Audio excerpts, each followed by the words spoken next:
Namaskar. Swami Atmagyanji is out of town, traveling in California, North Carolina. So I have the privilege of studying gospel with you this evening. The English gospel, page 112, Thursday, August 24, 1882. Page 112 in the English gospel. In the Bengali edition, August 24, 1882, page 60.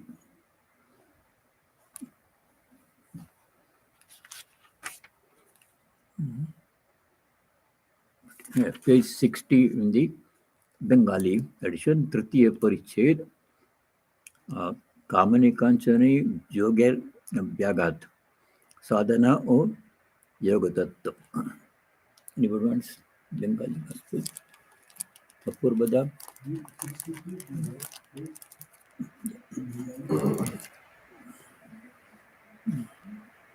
Indranil? What is that? English page number? English page number 112. Let us begin with a prayer.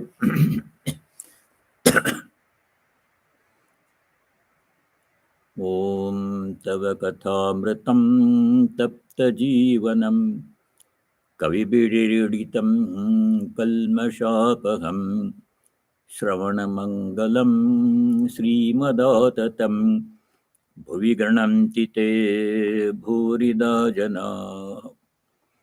Om, your words are like nectar, bringing life to scorched souls.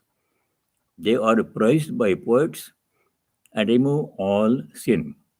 They are auspicious to hear, wonderful and exalted.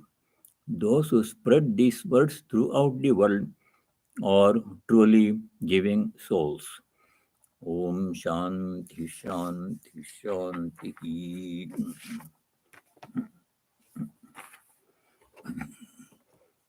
This chapter is called Advice to Householders, and we studied the first part of this chapter last time. Now, on Thursday, August 24, 1882, Sri Ramakrishna was talking to Hazra on the long northeast veranda of his room.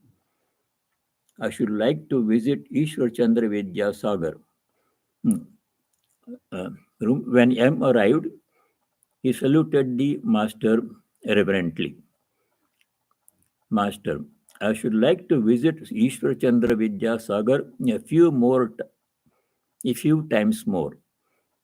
The painter first draws the general outlines and then puts in the details and colors at his leisure. The molder first makes the image out of clay, then plasters it, then gives it a coat of whitewash, and last of all paints it with a brush.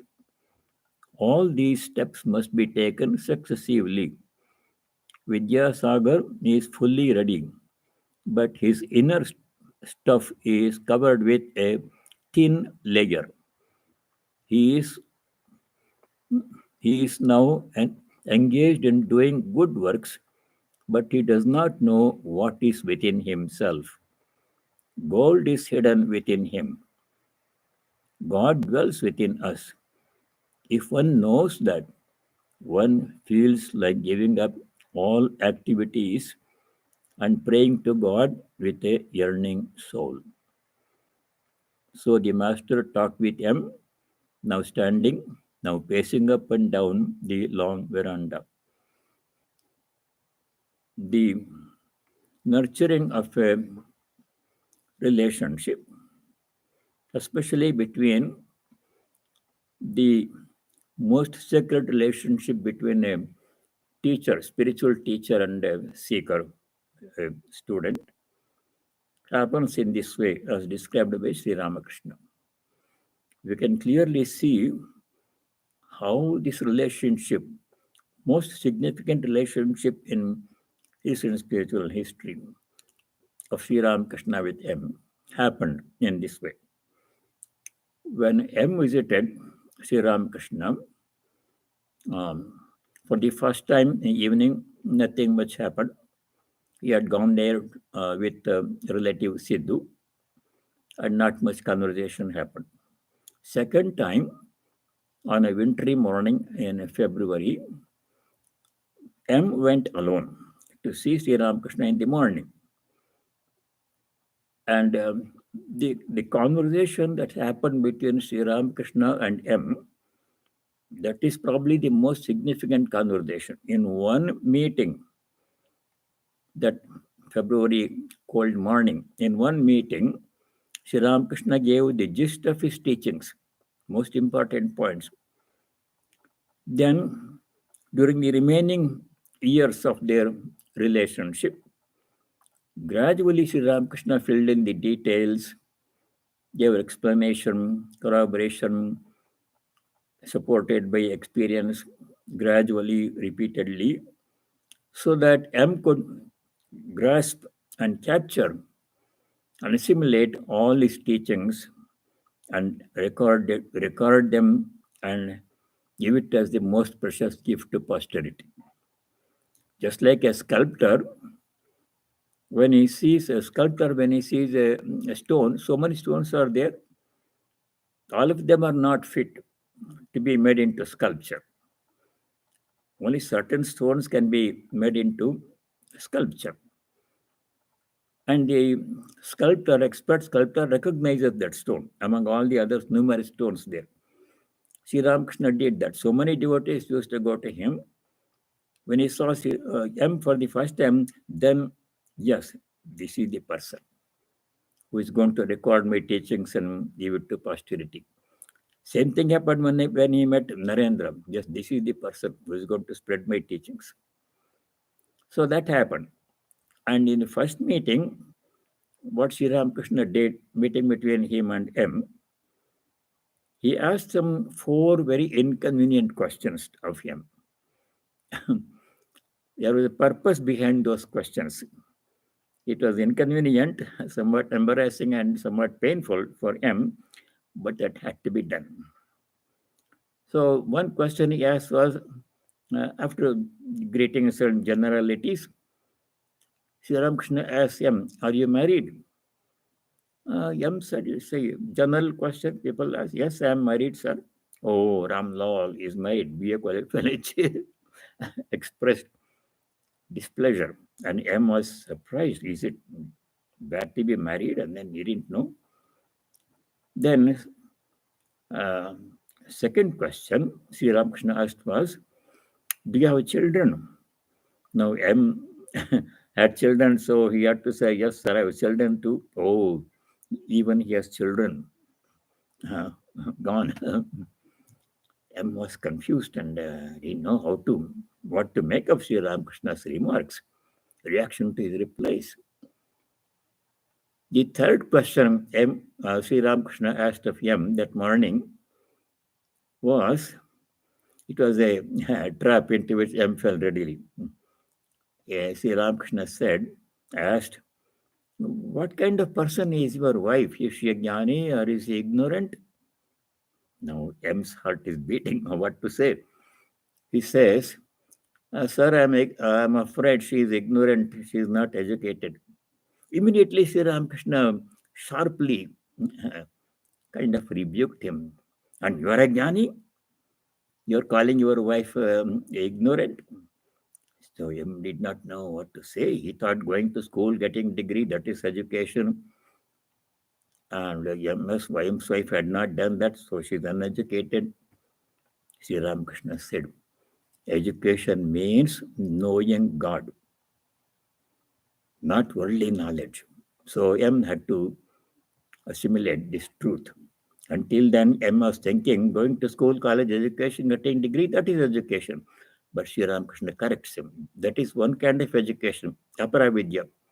not true education. True education is knowing God. So that message was conveyed. And then one more question was asked. Sri Ramakrishna asked, do you believe in God with form or without form? M was the more confused. He was going to Brahma Samad. They were worshipping God without form, and he said, yeah, I believe in God without form. Sri Ramakrishna said, that's okay, but don't think that that is the only truth. Those who believe in God with name and form, they are also devotees. If you believe in God without name and form, that's also good. Both are paths to God. So that correction was made. What happened in this meeting during this four question was like an expert sculptor who sees a beautiful rock from which a sculpture can be made potential. What the sculptor does, he takes a big hammer and a big chisel and gives 4, 5, 10 different big strokes and remove chunks of it. Gives a general outlet. And then he puts away the heavy hammer and the chisel and takes a small hammer, small chisel, goes on working on it for several weeks or months. A beautiful sculpture emerges. Exactly that happened in the case of M. M's personality, trained in Western education, had to be prepared. His mind has to be prepared to receive Vedanta message that Sri Ramakrishna was going to give. And he prepared his mind. It was painful preparation. Big chunks had to be removed.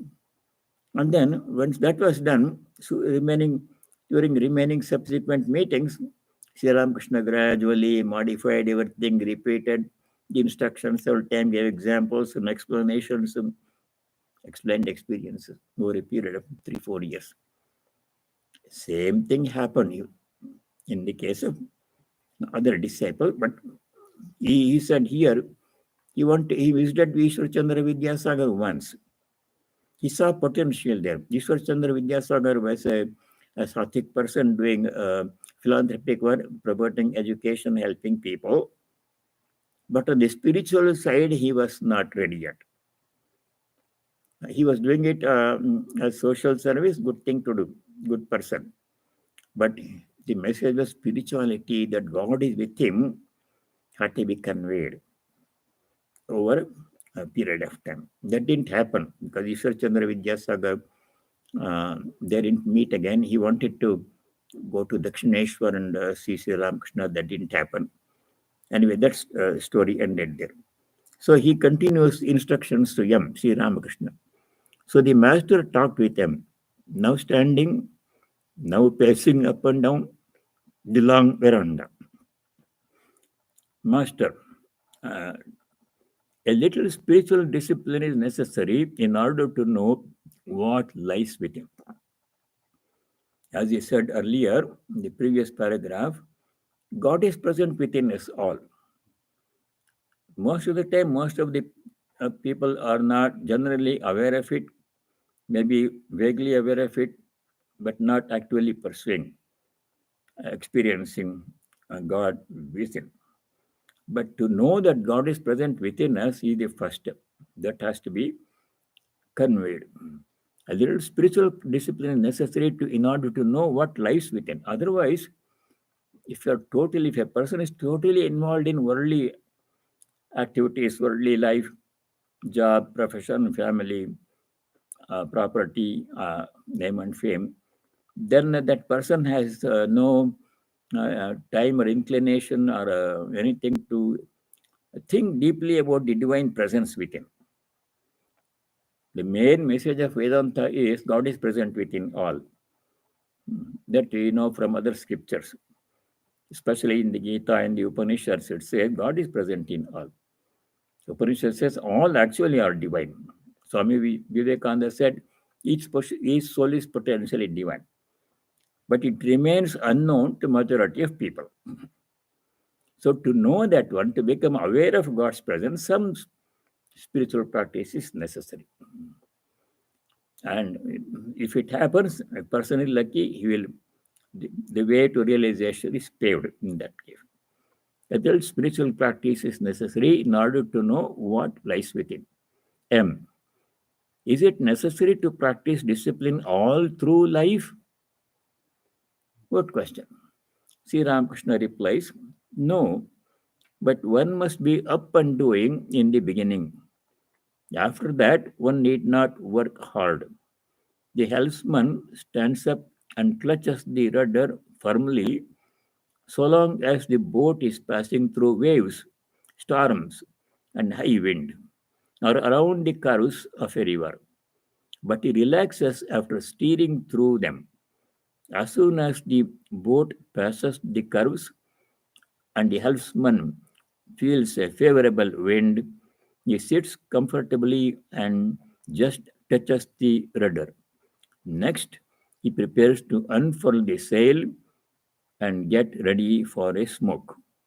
Likewise, the aspirant enjoys peace and calm after passing the waves and storms of woman and gold. This general pattern for in most people's lives. You have to go through the stages of early experience.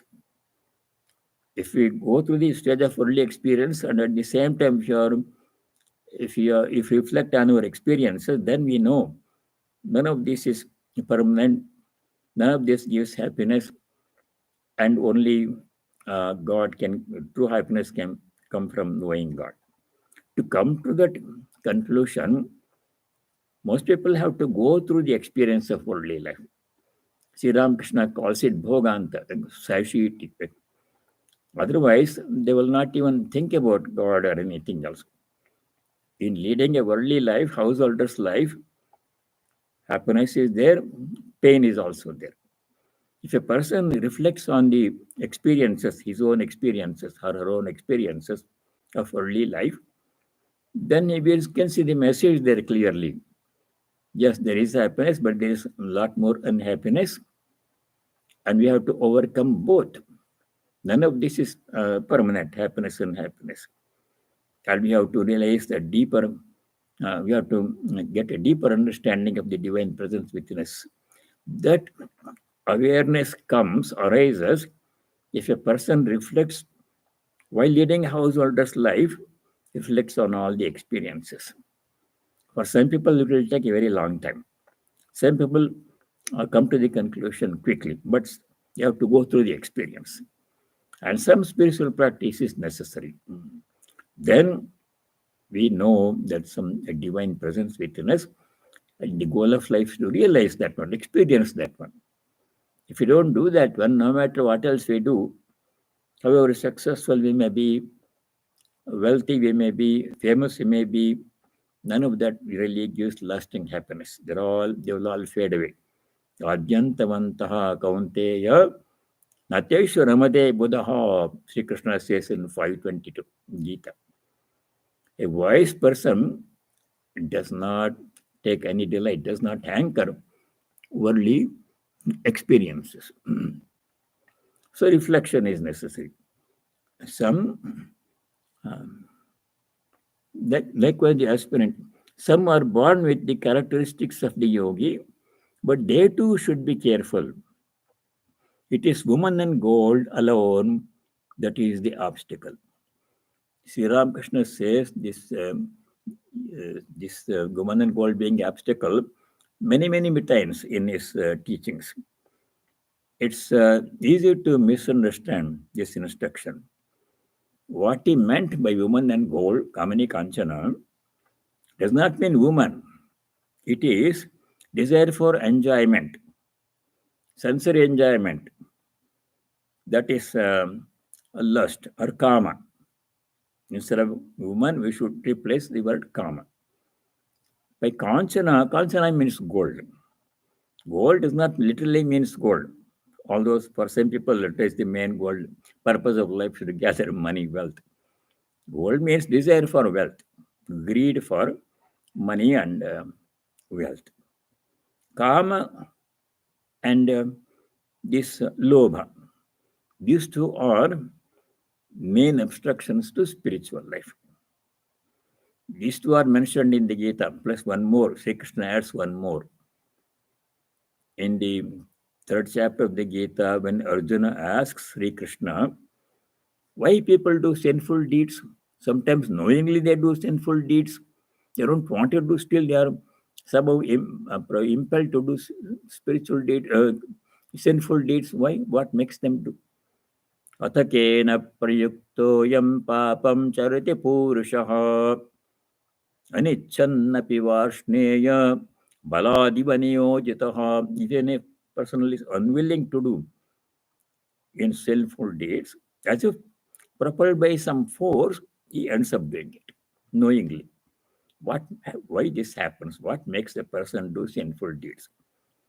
Here, Bhagavan Sri Krishna gives one reason, two sides of one reason. He says, Kama esha krodha esha rajo guna samudbhavaha. There's only one reason why everybody does sinful deeds, sometimes knowingly, sometimes unknowingly. That is kama, krodha. They are not two different things. They are one, esha, singular pronoun he uses. Only one thing. Having two aspects, like coin having two sides. You can't separate them. It is one. Kama, krodha. Kama esha, krodha esha. Born of rajogana. Now, in the 16th chapter, Bhagavan Sri Krishna adds one more reason that Sri Ramakrishna mentions when he says Kanchana. The third reason why people do mistakes, sometimes knowingly, helplessly, is because of lobha also. In the 16th chapter, Shloka 21, Bhagavan Sri Krishna says there are three reasons why people do bad deeds. He calls them gateways to hell, naraka.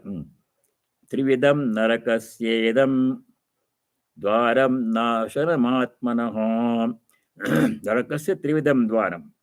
Three gateways to hell. Hell means suffering. What are they? Kamaha, Krodhaha, Tata Lobaha. Kama Loba, Bhagavan Sri Ramakrishna had said, Kamani Kanchana. Krodha also is added. If Kama is not fulfilled, it turns into Krodha. So Bhagavan gives three reasons. Tasmad etatrayam tajit. Therefore, three things have to be given up. That is why Sri Ramakrishna often emphasizes give up kamini kanchana, means enjoyment, physical pleasures, enjoyment, desire for enjoyment. Kanchana means desire for wealth, greed for money and other things. They are the main obstacles, both for men and women. Though it may appear that only woman is the obstruction, man is equally same obstruction for women. There's no difference in that respect. Because he was talking to mostly men devotees, he mentioned that. He says, it is woman and gold alone that is the obstacle. It makes them deviate from the path of yoga and drags them into worldliness. Perhaps they have some desire for enjoyment. After fulfilling their desire, they again direct their minds to God and thus recover their former state of mind fit for the practice of yoga. Some people are born with the spiritual tendencies, but some desires are also there. No, they have to fulfill the desires. And after some fulfillment, they realize, no, this is not the right path. They realize God is the goal of life. Turn to spiritual life, practice spiritual life. For some time, they deviate from the path of yoga, then they resume the path of yoga. First, they had spiritual tendencies. To illustrate this one, how a person who was good natured to begin with, spiritual tendencies, deviates and engages in worldly enjoyment for some time, then realizes and comes back to the straight path again. How this happens, Sri Ramakrishna gives a very interesting example. Gives the example of a kind of a fish trap, which is called, he says here, have you ever seen the spring trap for a fish? The Shatka call?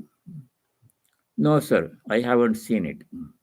He explains what that Shatka call is. He says, Master, they use it in our part of the country One end of a bamboo pole is fastened to the ground, it is in the ground, and the other end is bent over with a catch, with a hook. From this end, a line with a hook hangs over the water. The pole is standing there straight, top and they tie a rope, and the end of the rope has a hook or something to catch the fish, and it is bent and fixed there with a very small clip or something. When the fish comes and catches the bait, that the pole suddenly stands up straight and the fish is there hanging at the top. So they will take the fish. So straight in the beginning, bent, then straight again. So that he illustrates. From this end, a line with a hook hangs over the water with a bait tied to the hook. When the fish swallows the bait, suddenly the bamboo jumps up and regains its upright position. The fish goes up, they're hanging in the air. Again, uh, take a pair of scales, for example. If a weight is uh, placed on one side, balance two plates. If a weight is placed on one side, the lower needle moves away from the upper one. The needle moves like this towards the side where there is the weight. The lower needle is the mind, and the upper one, God. The meeting of the two is yoga. Mind means uh, worldly desires, enjoyment, pleasure for enjoyment, wealth. Lower. God is higher. Then they have to be brought to mind has to be brought to the same level. Then union with God happens. Unless the meeting of the two is yoga. When the mind is brought up to the same level as the other pan which contains God, then the communion between devotee and God can happen. Same level, yoga. Unless the mind becomes steady, there cannot be yoga. It is the wind of worldliness that always disturbs the mind. Wind of worldliness. Worldliness means all kinds of desires for enjoyment, kama, desire for wealth, desire for fame, youth, beauty, enjoyment, etc. Um, unless the mind becomes steady, there cannot be yoga. It is the wind of worldliness that always disturbs the mind, which may be likened to a candle flame. In that flame, if that flame does not move, if that, where is that? Unless the mind becomes steady, there cannot be yoga. It is the wind of worldliness that always disturbs the mind, which may be likened to a candle flame. If that flame does not move at all, then one is said to have attained yoga. You can visualize a candle flame that is in a windless place and the flame is steady, does not flicker. But if there is wind, the flame flickers, the wind of worldliness. This is explained. If that flame does not move at all, then one is said to have attained yoga. This exactly same example is given in the Gita, in the 6th chapter, explaining the mind of a yogi is meditating and engaged in deep meditation. Ordinary person's mind goes here and there, the flame, where it goes. Sometimes about God, sometimes outward, sometimes about this, not steady. Our minds are not steady even when we sit for meditation, most of the time. But a yogi's mind remains steady, unmoving. No other thought will come. Flame is steady. The same example is given in the Gita, chapter 6, sloka number 19. There, Bhagavan Sri Krishna explains, Yatha Deepo Nivatastho Nengate Sopama Smrta Yogino Yatachittasya Yunjato Yogamatmanaha Yoginaha Yatachittasya mind, in the mind of a yogi who is doing meditation. Such a person's mind does not waver, does not flicker like the flame in a windless place. Nivatastha deepa. Vata means wind. Nivatastha means flame in a windless place does not move, steady remains. Like that, yogi's mind must be steady. Ordinarily, it wavers here and there. Woman and gold alone is the obstacle to yoga. This statement that Sri Ramakrishna makes several times is likely to be misunderstood. Yeah, it seems that he is always blaming women. He is not doing that one. Yet he considered all women as the divine mother herself, all women. And he worshipped Sarada Devi as the divine mother herself, Sodishi Puja. And whenever any woman devotee came, he would show them great respect, give them instruction. One day, Dakshineshwar, in the street, a prostitute was walking. Her name was Ramani. Sri Ramakrishna happened to see her. Then other people, when they see her, they say, "Oh, is a prostitute." They don't like. But when he saw her, he said, "Oh, divine mother, you have come appearing in this form of this prostitute." He saw divine mother in that. All women are images of divine mother, no exception. Whether they are aware of it or not does not matter. Swami also said the same thing. We read the same thing in the Chandi, Devi Mahatmya. There in the 11th chapter, Devi Mahatmyam, Shloka number 6. There the Rishi says, Vidya samastas tavadevi bhedah Sriyas samasta sakala jagatsu Tvaya puritamamba etat Katestu stasya vyapara paroktihi. O Divine Mother, Sakala Sriyaha Jagatsu, all women in this world, Tavadevi Bheda, they're all embodiment, your forms. That's the truth. But in practice, unfortunately, in India and other countries, more than in India, they ill treat women. But that is the truth. Our Indian Sanatana Dharma Vedanta says women to be respected as Divine Mother herself, regardless of what kind of woman she is. In the when Swamiji was in Thousand Island Park in the summer of 1895, July, August, he used to give daily classes. And one American devotee note down the class notes and published. Those lectures are published as inspired talks, separate book. They're also in the uh, complete works. There, the lecture notes are arranged chronologically by date. So, if you look under the date, July 2, 1895, in Inspired Talks, that topic in that class that morning was, Swamiji's topic was worshipping of women, seeing everyone as Divine Mother. Then he says, your biological mother, applying to all of us, our biological mother is none other than the Divine Mother, appearing as our mother. And he says, if you want love and peace and joy, worship her. You have to worship our mother. That's why Upanishad says, long before Upanishad said the same thing, Matar Devo Bhava, worship your mother as God. Your mother is God. Pitru Devo Bhava, your father is God. Who comes? As father and mother. Lord Himself, God Himself comes. Acharya Deva Bhava, our teacher is our Guru. We respect the teacher, we should respect the teacher.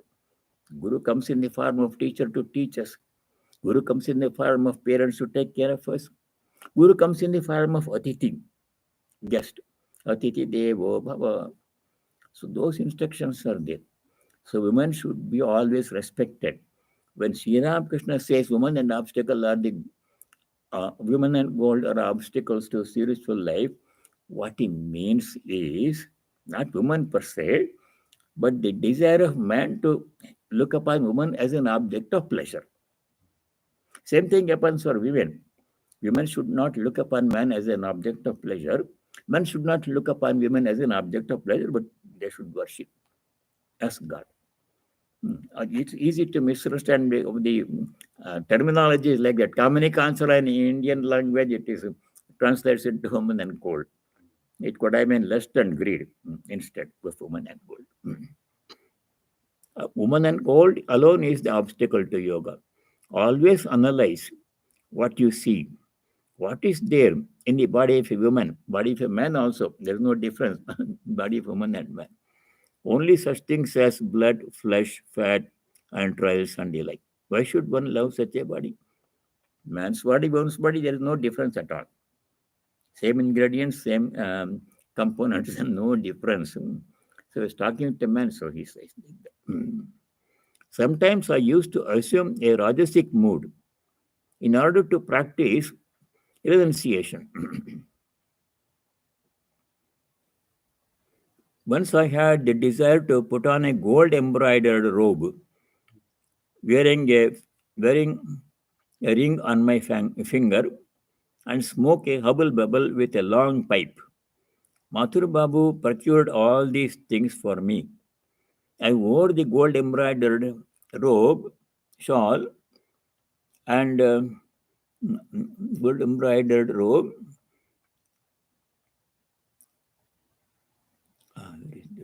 And said to myself, after a while, mind, this is what is called gold embroidered robe. Then I took it off and threw it away. What pleasure can one get by wearing an expensive gold embroidered silk shawl and everything? That's what people think. You can wear a regular ordinary cotton shawl or a $1,000 gold embroidered shawl. No difference. But people are attached to that one. Big, expensive, attracts attention of people. The people praise, oh, what a nice shawl he is wearing. It has no intrinsic value. I wore the gold embroidered robe and said to myself after a while, mind, this is what is called a gold embroidered robe. Then I took it off and threw it away. I could not stand the robe anymore. Again I said to myself, mind, this is called a shawl, and this ring, and this a ring, and this smoking a hubble bubble with a long pipe. I threw those things away once for all, and the desire to enjoy them never rose in my mind again. That was Sri Ramakrishna. It may not happen for us. If I am, if somebody is a hubble bubble smoker, by smoking once, the desire to smoke will not go away. It will come back. It will become a habit and addiction. He could do that. Enjoying once, see its use worthless kind of enjoyment, temporary, conditional, does not give lasting peace enjoyment, desist from it, throw it out. That's how we dealt with desires. It was almost dusk. The master and M stood talking alone near the door on the southeast veranda. Master to M, the mind of a yogi is always fixed on God, always absorbed in the self. You can recognize such a man by merely looking at him. His eyes are wide open with an aimless look, like the eyes of a mother bird hatching her egg. Her entire mind is fixed on the egg, and there is a vacant look in her eyes. Can you show me such a picture? Such a picture is there. A bird is uh, sitting on an egg, warm under the feathers, and it is not looking at any particular objects. Its open eyes are open, but not looking at any particular thing. So when we sit for meditation, in the sixth chapter of the Gita, Bhagavan says, don't look at any particular thing. You can keep the eyes open or half open, or even if you fully open. Fully open is not good because we look at things and that attracts our attention. With not looking at this is anavalokayan. Avalokana means seeing, looking at.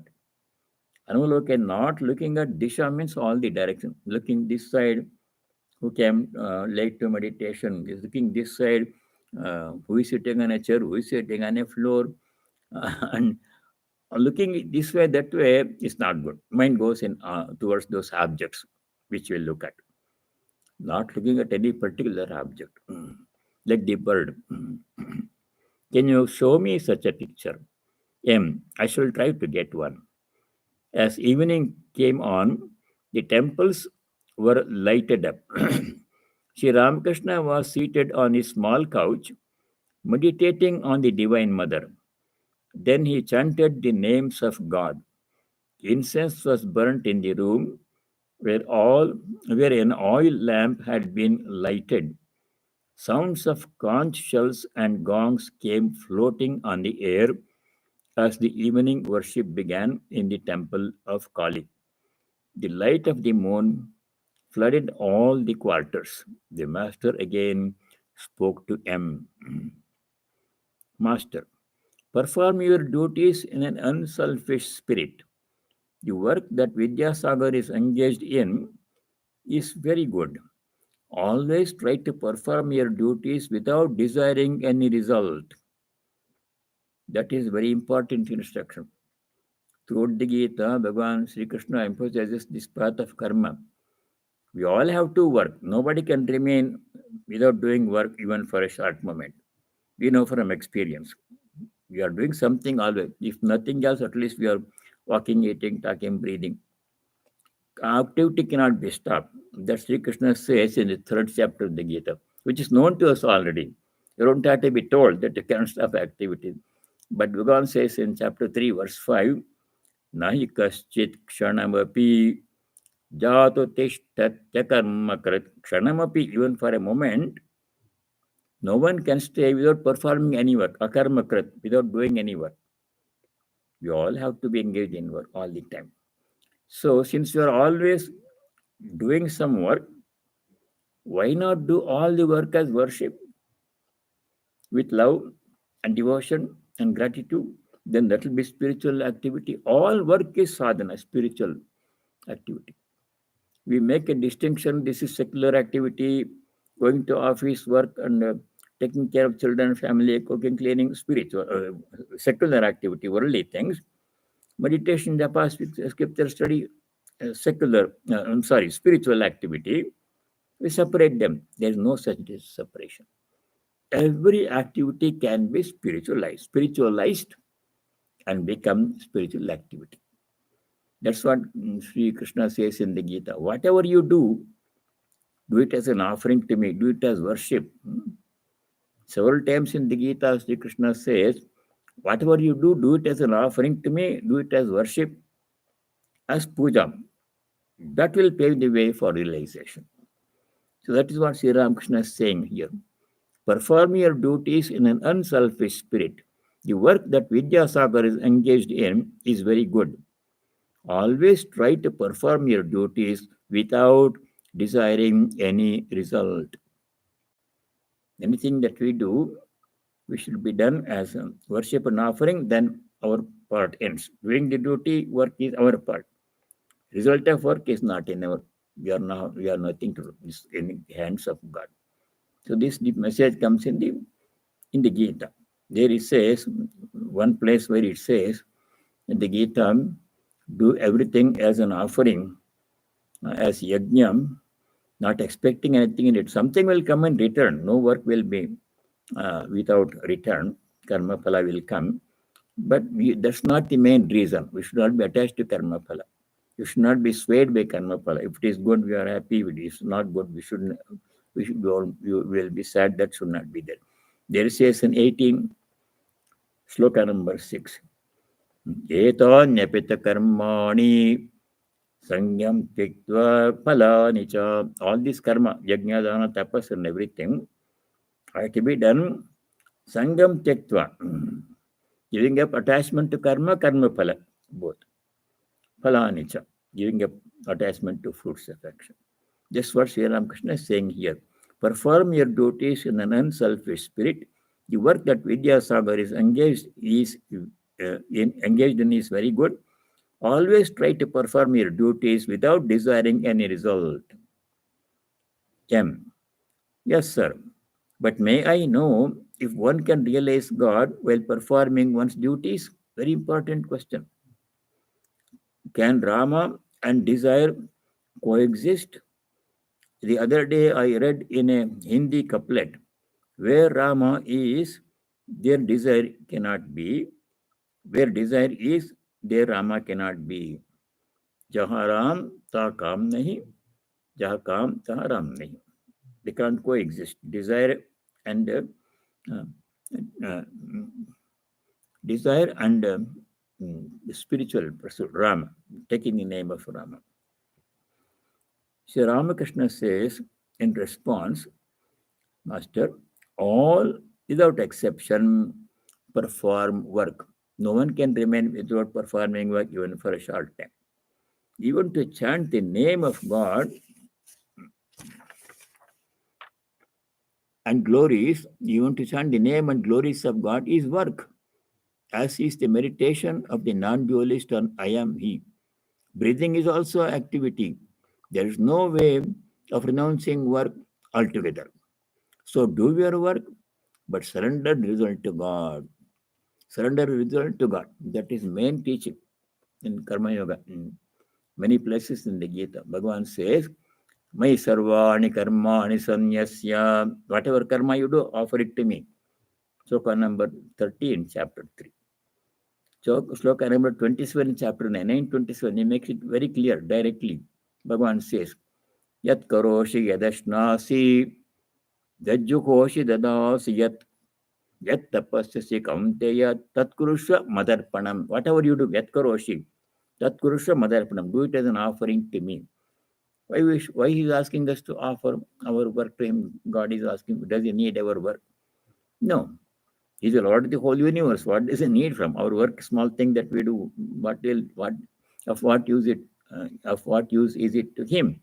He's asking us to dedicate all our work to him because he wants us to become unselfish and give up attachment to karma phala. When you give something to somebody, then we are saying, not mine. So long I thought it was mine. Even then, it was not mine. Still, I had the notion that this object was mine. Whatever. Then I give it to somebody. Then even that notion of mine has to be given up. Namama, not mine. That is a way to practice detachment to all objects and all karma. Sangam tektva, many places in the Gita. This is what Sri Ramakrishna is saying. Surrender the result to God. There is no way of renouncing work altogether. Work cannot be given up, but result of work can be given up. Attachment to work can be given up. Yam asked, Sir, may I make an effort to earn money? He was a householder here to take care of children, family. He had to earn money. Then Sri Ramakrishna says, it is permissible to do so to maintain a religious family. You may try to increase your income, but in an honest way. The goal of life is not the earning of money, but the service of God. Money is not harmful if it is devoted to the service of God. Very important instruction. Swamiji says exactly same thing in the Karma Yoga lectures. Swamiji says money is not bad in good hands. A householder has to make money. It's his duty. Swami Vivekananda says if a householder does not make money, he's being immoral. He's not being failing to do his duty. He has to make money. But make money, as much money as you want. Don't have to be poor. Through dharmic way, you make money, work hard, and spend money for dharmic purposes to serve other people, take care of his family responsibility, not for greed. So money has to be made for a householder. That's his duty. If a monk makes money, then he's doing the opposite. He's not doing the thing that he should not do. Some monks don't even touch money. I remember one incident many years ago in Pittsburgh, way about 19 when was it? 1972, 73, around that time. Uh, Swami Bhavyanandi came. We invited him, group of students. from London, and he gave a evening talk. And before the program, we had all of us decided we don't make any mention of money. No mention during his lecture announcements. No money. We agreed. Everybody had agreed. And the program came to an end, and I said vote of thanks. Then one gentleman in the audience, all of a sudden stood up and announced, "Please contribute some donation to the Swami's travel expenses." And we are all shocked. In his presence of the Swami, how embarrassing it must be for the Swami. And I don't know what to do. He said it. We had decided not to mention money, and this man stood up on his own. So he said it. We couldn't do anything else. So some people gave some money, and he gave the money, all the kind of money went to give this to Swami. The Swami didn't touch the money. He took a newspaper or whatever, some paper was there. He held the paper. The Swami held the paper to for him to put the money. He put the money on the paper. The Swami kept the paper on the table and never touched it. The Swami's dharma. We should not touch money. Sri Ramakrishna would not physically touch money. It will create problem for him, coin or money. So we should not ask for money. But for a house, that's sannyasa dharma. For a householder, he has to make money. It's a duty. If it does not, then he is failing in my duty. So duty varies depending upon what stage of life we are in. Brahmachari's duty is different, householder's duty is different, sannyasi's duty is different. To do our duty. What is dharma for us? It is permissible to do so to maintain a religious family. You may try to increase your income, but in an honest way. The goal of life is not the earning of money, but the service of God. Money is not harmful if it is devoted to the service of God. M. How long should a man feel obliged to do his duty toward his wife and children? Sri Ramakrishna replies, as long as they feel pinched for food and clothing, but one need not take the responsibility of a son when he is able to support himself. When the young fledgling learns to pick its own food, the mother pecks it if it comes to her for food. Birds nurture their children when they are still little babies in the nest. Mother bird, father bird gather food and feed the baby because they cannot fly. When they're able to fly and go out, then they're on their own. No more support is needed. Likewise, Sri Ramakrishna is saying, for a son, it is necessary to support him until he's dependent. When he's able to get his own job and make money, then our father's responsibility ceases. That applies to women also. Those days, only sons. Girls were not going and getting jobs, but now there's no difference. Here in this country, after high school, they leave home. Then you only have to give them credit cards. You don't have to worry about day to day. Until they are in a home in high school, you have to make sure they do the homework and transportation and get up at right time. Once they leave the home and go to Dharam, they are there. They will only call you when they need some money or something. Credit card. They become independent, surely, which is good. Early, it is good.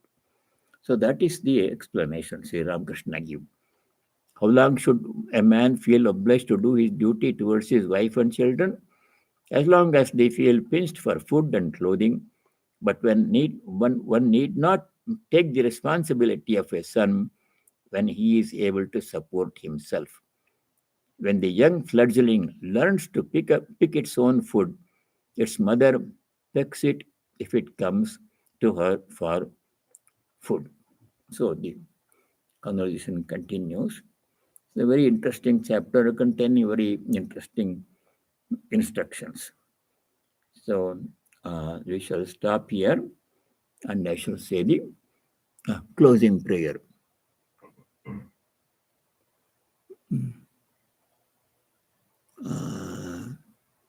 Pratibut Bandabaya. Okay. No, closing prayer is here.